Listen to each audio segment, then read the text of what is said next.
was setting up events for the day. And the president came along and he gave this guy 4 mats and goes, here's your 4 mats, go set up the event. And the guy's just going, what? So, sorry, what? What do you mean? And he goes, here's your 4 mats, go set up the event. So what do you think the first guy was doing? What way of thinking was he thinking?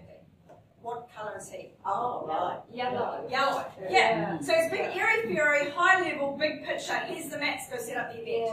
Yeah. That was all the information he gave, right? The guy that's receiving the information is clearly needing detail. He's clearly needing, okay, where do I set up the event? How do I do it?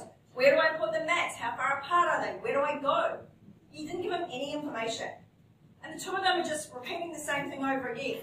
He's going, here's the mats, set them up, and he's going, what do you mean? Yeah, right. And it's like, and I'm just standing there observing them, just going, can you not realise you're on 2 different wavelengths here? You're thinking differently.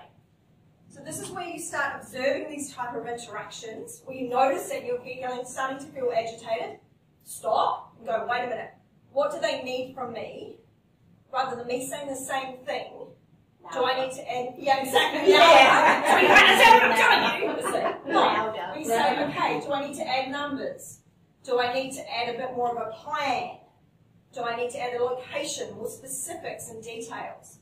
So really think about what you're doing and who you're talking to. So it makes a big difference.